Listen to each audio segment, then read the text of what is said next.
You have all been named enemies of freedom by your fellow citizens. Hello there gorgeous gamers and welcome back to PurePlay TV, and we've got a little quick review for Assassin's Creed Unity. Why are we revisiting this game all these years later? Well, because it's a 60 FPS game now on console, providing that you play on Xbox Series XS, and bloody brilliant. Let's have a gander. I've always been a big fan of Unity, even when it first released in its less than ideal condition. To be fair, I played pre-release and I didn't get anywhere near as many awful bugs that were shared around that time. I was quite fortunate then and I really enjoyed the game, but I did feel bad for those who had to wait for the endless patches to improve their experience. Well, one update has come many years later, and it's not really even an update, it's just a thing that you can now flip on and off, and it's 60 FPS gameplay. Yep, the graphically gorgeous Assassin's Creed Unity can now be played at 60 FPS, something that was once just a dream. And you know what? It is amazing. Of course it is. It's the original game intact, but playable in the fabled 60 FPS. It looks great in motion, even if the resolution is on the low side, especially when compared to the more recent Assassin's Creed Valhalla. But what about the game? If you missed it, you missed out big time, but you can often pick up Unity for just a few dollars, pounds or euros, and numerous key reseller websites often have them cheap, so there is no shortage of supply. Unity takes place during the French Revolution, and it brings the series the closest it has ever come to the modern day without putting us in the shoes of any modern day characters.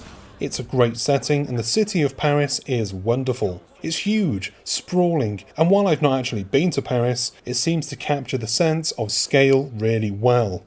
Unity was the first in the series to really go down the RPG route, and make no mistake, it is, at heart, an RPG. And that means grinding for gear and money and so on.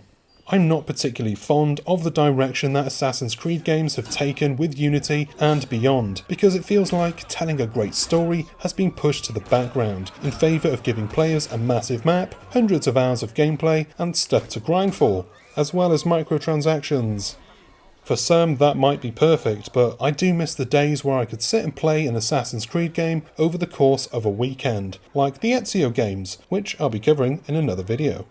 Unity didn't go the whole hog with its RPG transition though, and it still felt like a proper Assassin's Creed game, just with a lot of extra stuff that it didn't really need, as well as missing things that it really did need, like the ability to pick up enemy weapons, which had been a staple since Assassin's Creed 2, but it was removed so that you would have to grind for new weapons rather than just nicking them off dead soldiers. It's also got one of the most cluttered maps I've ever seen in any game ever. There's an ungodly amount of stuff for you to do, but I do appreciate that it's all in one setting, mostly, rather than some of the previous games where you had to go from city to city.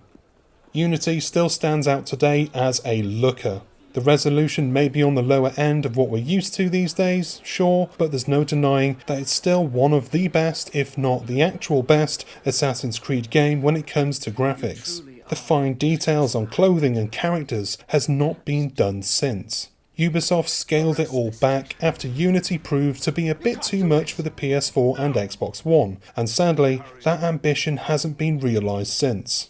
I'm hoping we'll see a proper show of force with the next Assassin's Creed game, which will surely be a next-gen only game, and I hope to be wowed as I was, and still am, by Unity. Give this one a play if you can. Even if you can't play it on Series XS, it's still a really good game, and in my mind, one of the last true Assassin's Creed games before the series started chasing after The Witcher 3's lunch.